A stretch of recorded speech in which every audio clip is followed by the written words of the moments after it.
সব শেষ, কিন্তু আমার সব কিছু দেওয়া হয়ে গেছে। আমি তো সবজি দিই না, আগেই বলছি আপনাদেরকে। সবজি দিলে আমার ছেলে পছন্দ করে না। হয়তো আজকে ওরে বেশি দেব না, সামান্য দেব ননদের ছেলেদেরকে, না 2টা ছেলে আর ননদকেই দেব, যেহেতু নন্দায় আসেনি। নন্দায় মামা, আবার ওদিকে নন্দায় ননদ, ওদিকে ননদ, আবার মামি। এখন কি করা যায় বলেন তো, যেহেতু একটাই ননদ, মামি বলার তো অপশন নেই। ননদরে নাম ধরেই ডাকি আর নন্দাইরে মামাই বলি। আজকে একটু পিজা বানানোর জন্য সবকিছু রেডি করতেছি। ননদ আসলো, ননদের পিচ্চি 2 ছেলে আসলো, তো ভাবলাম কি ওদের জন্য একটু কিছু করি। আসলে এই 2-3 দিন হয়েছে নাস্তা বানাই না।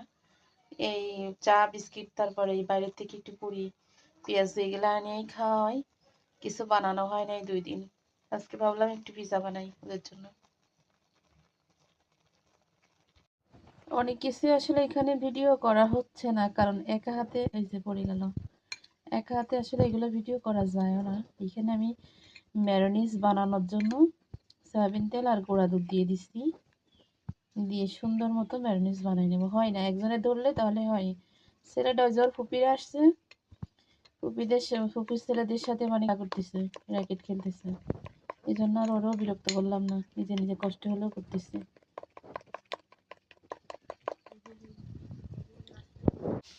এই যে পিজা শেপে বানাই নিলাম। এই যে সাইডে একটু সুন্দর করে রাউন্ড দিয়ে দিচ্ছি, এই যে পিজা শেপ দিয়ে দিচ্ছি। আসলে ওইভাবে পারি না, তারপরেও চেষ্টা করি একটু যাতে সুন্দর হোক, সুন্দর হয়।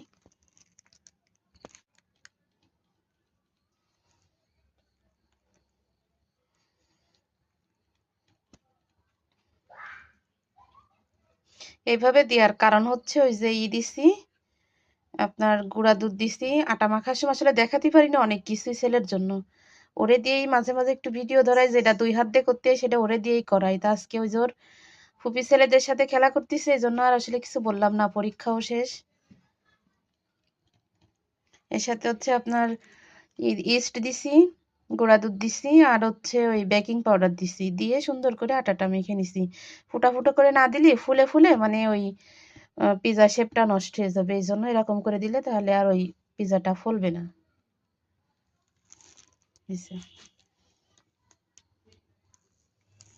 দেখাইছি অনেকবারই আসলে বানানো। কি ব্যাপার, ভরা তাতা পড়ে না কেন?